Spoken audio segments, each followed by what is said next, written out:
Salut à tous. Salut. Dans la série des vidéos de l'été avec les frères Poulain, l'année dernière, on avait testé un super robot tondeuse hyper intéressant qu'on avait adoré et on vous a redemandé cette année sur Instagram, parce que c'est généralement sur Instagram qu'on vous demande votre avis, si vous vouliez réitérer cette expérience pour cette année. Et pour le coup, le résultat, il est là. Et donc, on s'est dit que c'était l'occasion, une nouvelle fois, de vous présenter des technologies du jardin avec ce nouveau robot tondeuse. Et si vous voulez aussi donner votre avis, n'hésitez pas à nous rejoindre sur Instagram et à répondre au sondage qu'on vous pose en story. Alors c'est la méga mode en ce moment, les robots tondeuses de jardin, on n'en peut plus, mais par contre ça reste quand même hyper intéressant d'un point de vue technologique. Et je sais pas vous, mais moi sur mon feed Facebook, pour ceux qui utilisent encore Facebook, moi je l'utilise plus vraiment, à part pour recevoir des pubs. Et là, j'ai été bombardé de pubs de robots tondeuses. C'est aussi parce que t'as passé la trentaine. Il y a un peu de ça aussi. Il y a toutes les technologies, toutes les marques, j'ai envie de dire toutes les possibilités. Et on s'est fait bombarder notre boîte mail de ces dites marques pour nous proposer de tester leur robot tondeuse. Et donc, on s'est arrêté sur la marque Dreamy, qui est aussi bien connue pour ses robots aspirateurs que désormais pour ses robots tondeuses. Pourquoi on a choisi cette année de tester ce modèle-là et pas ceux de la concurrence?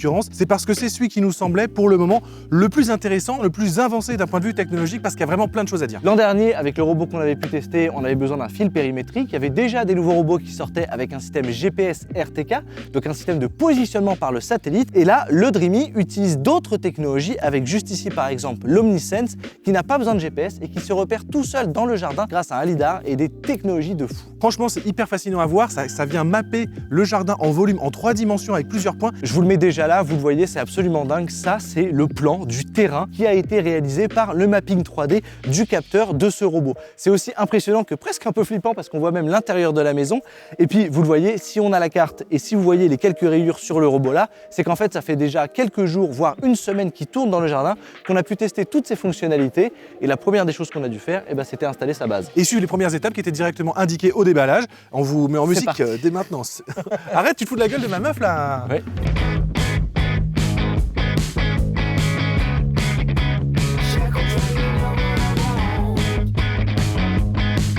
Comme ça, à mon avis, ça nettoie le capteur quand il vient se garer. Ça nettoie.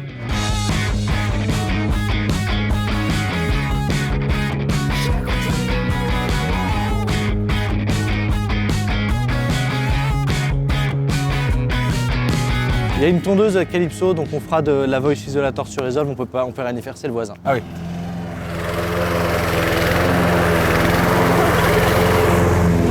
Bon, vous l'avez vu, là pour l'instant c'est un bon point, vraiment au déballage c'était super simple, il n'y a aucune compétence technique particulière à avoir, c'est très vite guidé, c'est vraiment cool. Franchement, j'avais un petit peu peur sur les sardines en plastique avec la clé en plastique qui était donnée pour fixer la base, au contraire, ça tient bien. Ensuite, au niveau du fil électrique, ce qui est bien, c'est qu'il est assez souple et il y a de la bonne longueur, donc on a pu aller directement dans la cabane et c'est au niveau de la prise qu'il y a le transformateur et donc ça évite d'avoir un gros câble d'alimentation en 230 volts qui court dans votre jardin. On a vraiment un tout petit câble qui ensuite se retrouve dans un endroit abrité sur lequel vous allez pouvoir brancher votre transformateur. Bon, allez, on se lance un petit timelapse, on voit comment ça coupe parce que c'est quand même la base, on est là pour ça. C'est parti pour la première tonte.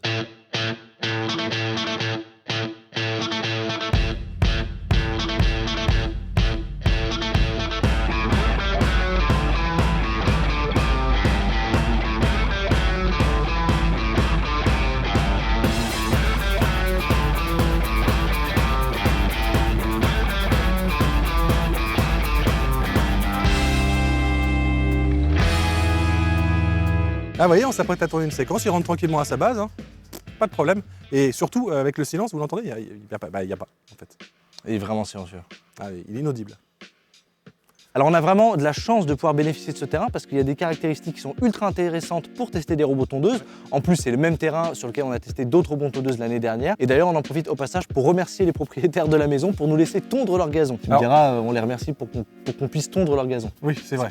Ils sont rentables. Enfin, c'est parce que la machine marche bien. Si elle ne marchait pas, ça leur ferait des trous dans l'arbre gazon. C'est vrai qu'elle marche bien, cette première tonte, elle est concluante. En fait, on a dû faire tout le tour du jardin pour créer une première zone sur l'application. Et à partir de là, on a pu effectuer une première tonte. On a choisi les réglages moyens, c'est-à-dire une hauteur pour l'évitement de 15 cm, une hauteur de tonte moyenne et surtout désactiver la fonction d'évitement des obstacles. On parlera un petit peu plus tard de cette fonction d'évitement des obstacles, mais là, comme on avait une herbe qui était un petit peu haute, on pouvait avoir des faux négatifs, c'est-à-dire que si on avait par exemple des orties un peu trop épaisses, à ce moment-là, le robot considérait ça comme un obstacle et venait contourner cette ortie-là. En revanche, ça ne veut pas dire que ça n'évite pas tous les obstacles, c'est-à-dire que si elle se retrouve face à un mur par exemple ou face à une poutre, à un bout de bois ou un animal, dès qu'on va avoir une résistance, bien évidemment, il y a tous les capteurs nécessaires pour que, immédiatement, après l'appui, elle se recule et elle évite l'obstacle. Ceci dit, il y a tout le système de navigation qui reste actif et donc on a quand même une tonte qui est hyper encadrée et qui marche super bien. Ça se voit sur les images du timelapse, le robot il reste dans son axe, il fait vraiment une tonte et on peut régler carrément la direction de la tonte sur l'entièreté du terrain.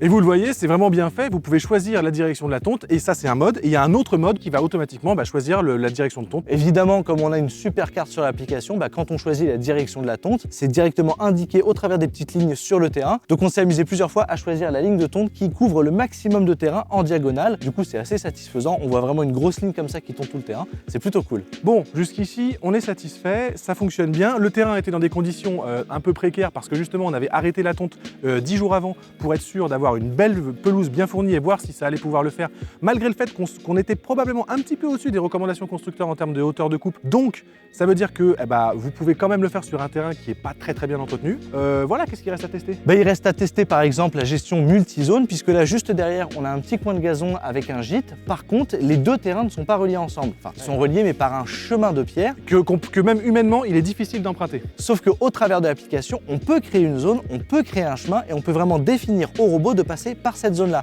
Donc c'est ce qu'on va s'apprêter à faire et on va voir si ça fonctionne.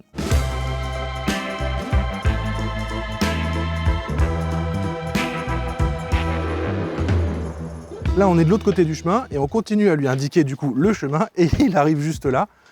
Donc on va pouvoir maintenant lui expliquer qu'ici il est dans la nouvelle zone à travailler. Donc là ça se voit bien sur l'application, on a bien les deux parties, le gîte et le terrain principal, on a le chemin qui est indiqué et donc là ça y est, on a l'entièreté du terrain qui est cartographiée et on a vraiment des zones qui ne sont pas à tondre mais par lesquelles il peut passer. Oui. Ce qui va nous permettre, par exemple ici c'est le gîte, de choisir de ne tondre que le gîte, de ne tondre que le terrain ou alors de laisser de manière totalement autonome passer par le chemin pour tondre les deux zones. Alors ce terrain, il y a beaucoup d'éléments parce que c'est un gîte qui est en travaux, donc il y a des tuiles posées là, une chaise, des tuyaux d'arrosage, des bouts de bois, des pots de fleurs, il y a plein de choses et c'est un sol qui est assez complexe avec un petit chemin aussi qui est carrément en pierre, donc qui pourrait être potentiellement dangereux pour les lames. Bref, c'est un terrain accidenté à tester. Voilà. On a vraiment fait en sorte, comme toujours dans ces technotests, de tester le robot dans les conditions dans lesquelles vous allez le tester. S'il faut ranger son jardin ou s'il faut qu'il y ait des bordures qui soient parfaitement délimitées pour faire fonctionner le robot, ça sert à rien. On a le robot, on l'installe, on suit les étapes qui sont fournies par le constructeur et on voit ce que ça donne. Et c'est en faisant ça qu'on va pouvoir se rendre compte au maximum des capacités et des limites de ce genre de robot dans le cadre de ce test.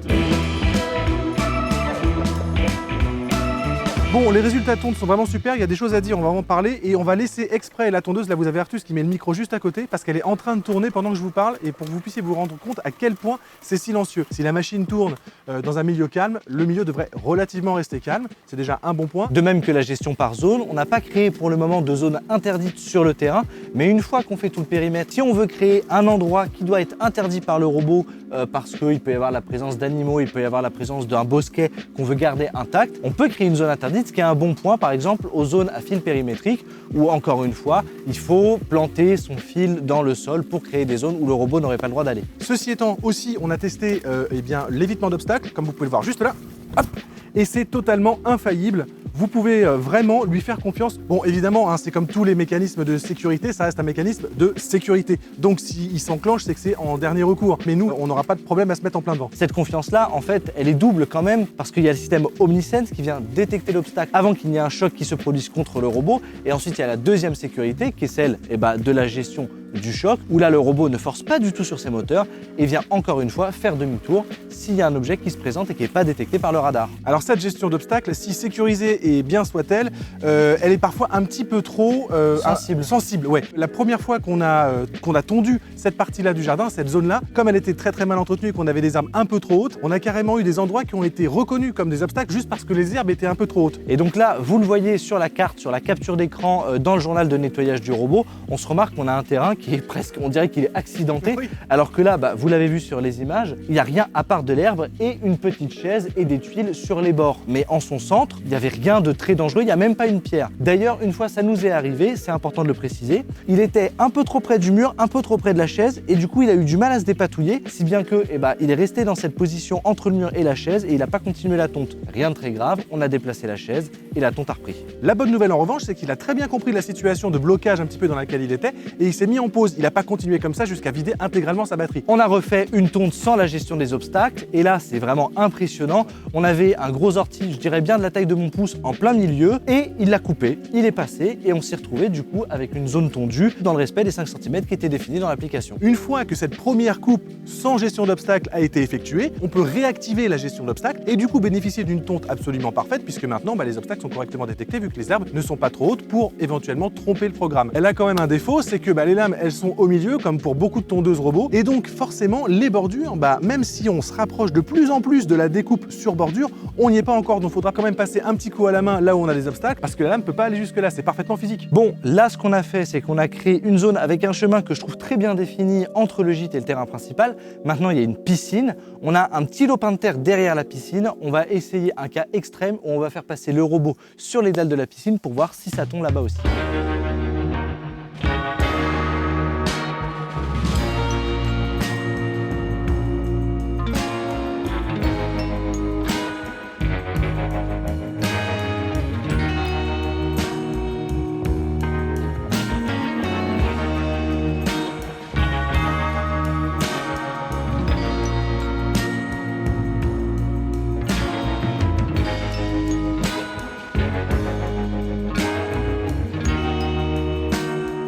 On le sait très bien, ici c'est pas du tout une zone de passage, ça n'a pas été prévu. On a une bordure entre le gazon et les dalles de béton de la piscine qui est relativement haute, donc ça a été difficile de créer le chemin, difficile mais pas impossible. Ouais. Et encore une fois pour son retour avec la gestion Omnisense des obstacles, les plantes du buisson étaient un petit peu trop basses, donc il s'arrêtait, il se bloquait.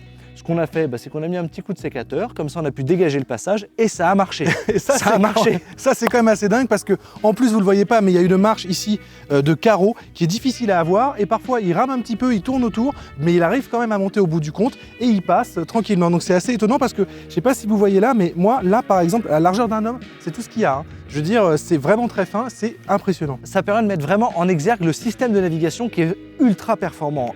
C'est impressionnant à la fois sur la création des zones, ensuite sur la création des chemins. On voit vraiment que le robot suit le chemin qu'on lui a donné et surtout sur la répétabilité. Là, clairement, il s'en est sorti alors qu'on a la bâche de la piscine avec un tube en aluminium qui sort sur le côté. Je l'ai vraiment frôlé à 1 cm lors de la gestion du chemin et il a reproduit les mêmes étapes à peu de choses près lors de son retour automatique à la base. Ouais, non vraiment, et puis en plus chez les autres constructeurs, même ceux qui n'ont pas de fil périmétrique, tu dois mettre un gros poteau en plein milieu de ton jardin pour améliorer la précision. Là, il n'y a rien quoi, il n'y a rien à faire. C'est vraiment un système radar avec de l'intelligence artificielle, de la détection d'obstacles intelligente et c'est fonctionnel, c'est même impressionnant à voir. On n'a pas parlé du petit bosquet qui est juste là, qui est quand même aussi assez étonnant parce que pour le coup, je ne sais pas si ça se voit non plus à la caméra, mais on a vraiment un relief qui est très important. On a des pierres qui sont parfois 7-10 cm les unes au-dessous des autres, plus une marge ici entre les deux au niveau de la terre et du chemin. Et il a réussi à passer, donc ça permet ça de montrer un peu la puissance des moteurs. Il vient vraiment forcer sur le dessus pour embrayer les roues sur la dalle ou sur la différence de hauteur. Parfois ça marche, parfois ça marche pas. Et puis, comme le disait Baptiste, sur la gestion des bordures, quand on a un petit lopin de terre comme ça, c'est pas très efficace. Si bien que du coup cette zone là on l'a complètement désactivée, on a vu que ça marchait à peu près, on était content, mais de toute façon là vaut mieux y aller avec un coupe-bordure. La zone fait quasiment la largeur de la tondeuse. Fatalement c'est mécanique, vous ne pourrez pas avoir une qualité de tonte qui sera équivalente à celle d'un terrain normal. Vous avez à la fois la bordure qui est trop épaisse, mais comme il doit faire demi-tour sur l'angle, forcément là on se retrouve avec une bordure et on voit l'angle de la tondeuse qu'elle a emprunté et donc là on a carrément 30-40 cm entre la bordure et le début de la coupe. Bon là ça fait quand même plusieurs jours qu'on teste le robot, on l'a testé dans vraiment plusieurs conditions, je pense qu'il est temps de vous donner notre avis global.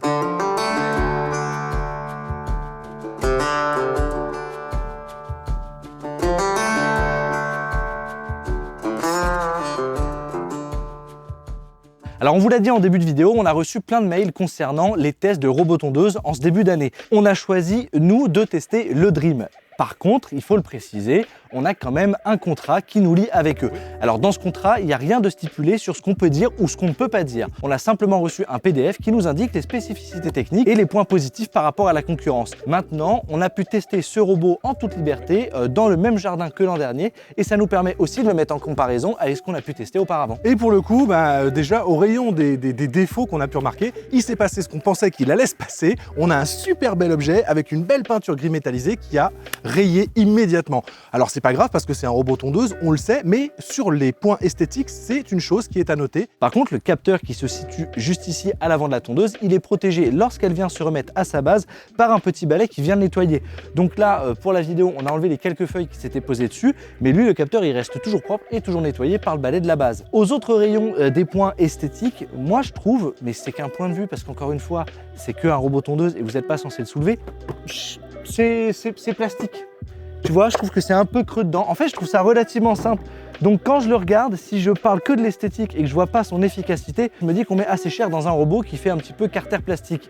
Mais en réalité, quand on voit l'efficacité de tonte, eh ben on est vraiment satisfait. Je pense qu'ils ont volontairement fait ça pour qu'il soit léger et qu'il puisse justement se balader partout. Parce qu'on voit par contre que le bloc moteur à l'arrière, là c'est le gros bloc, il prend quasiment la moitié de la taille de la tondeuse. Après, toujours sur le rayon esthétique, il faut évidemment noter la trappe d'accès avec le petit écran couleur et tout. Un petit écran couleur avec une petite molette de direction chromée et tout ça, c'est super beau, c'est super design et tout. Mais pareil, inquiétude en mode, mais ça va vraiment passer des hivers entiers dehors, etc. Donc on allait tout de suite voir s'il allait avoir au moins des petites infiltrations d'herbe ou des choses comme ça. Et pour le coup, comme vous pouvez le voir, elle l'a très bien vécu. Cette trappe, elle fonctionne, elle remplit très bien son travail. Bon, ça, rien à dire de particulier. L'écran LCD, il est de qualité. Très lumineux. Il affiche bien les indications de tonte, etc. De toute façon, on passe très rarement sur l'écran LCD, à part pour le système anti-vol, quand il faut mettre le code de désactivation pour arrêter l'alarme, parce que quand on vient le soulever, au cas où il y a un vol dans la nuit, il se met à sonner. Et ça se passe directement sur le robot pour désactiver l'alarme. Mais sinon, on a accès à toutes les fonctionnalités au travers de l'application. Application qui est connue si vous avez déjà un robot aspirateur de chez Dreamy, puisque c'est la même. C'est vraiment une application unifiée, assez claire et qui marche très bien. Alors en dessous, il y a aussi d'autres éléments intéressants. Tu avais commencé à le soulever tout à l'heure.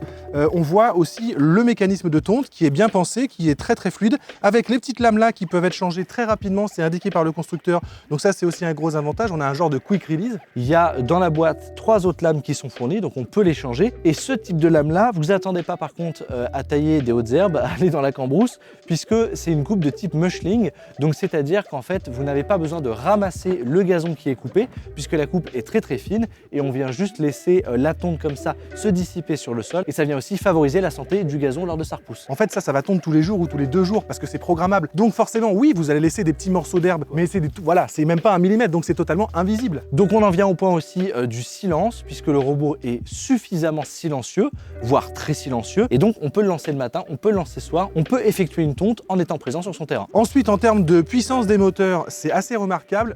C'est un avantage et un inconvénient. L'avantage, c'est qu'il monte des pentes sans aucun problème, qui se dépaillent d'à peu près n'importe quoi. Mais par contre, le désavantage, c'est que quand il est vraiment très emmêlé dans une grosse plante qui ne veut pas découper ou autre, vous le voyez, dans l'axe de la roue, on va avoir carrément un arrachement parce qu'il va aller tellement fort pour pouvoir se retirer de ça, tellement il est puissant, qu'il va arracher le système. Donc, qualité ou défaut, ça c'est à vous de voir en fonction de votre cas de figure, mais c'était à noter. Le défaut, en tout cas, des problèmes de prise comme ça, des plantes dans les roues, on n'a pas de système pratique qui permet de débrayer la roue et de retirer l'amoncellement d'herbe autour du moyeu. Maintenant, Baptiste, il parle de la puissance de la motricité. On n'a pas beaucoup besoin de puissance. Ce qu'il faut, c'est qu'on ait un équilibre entre le poids du robot, son accroche au sol et sa puissance. C'est arrivé que dans la montée, aux endroits où il n'y a pas de gazon et on a une sorte de petite terre un petit peu sableuse, le robot il a du mal à s'en sortir. Donc quand on a cette technologie-là, quand on a un robot qui arrive à couper, qui est mis à jour régulièrement, qui arrive à bien se repérer sur le terrain et qu'a un LiDAR comme celui-là, on ne peut qu'espérer que Dreamy mette à jour pour apporter des fonctionnalités, améliorer la tonte,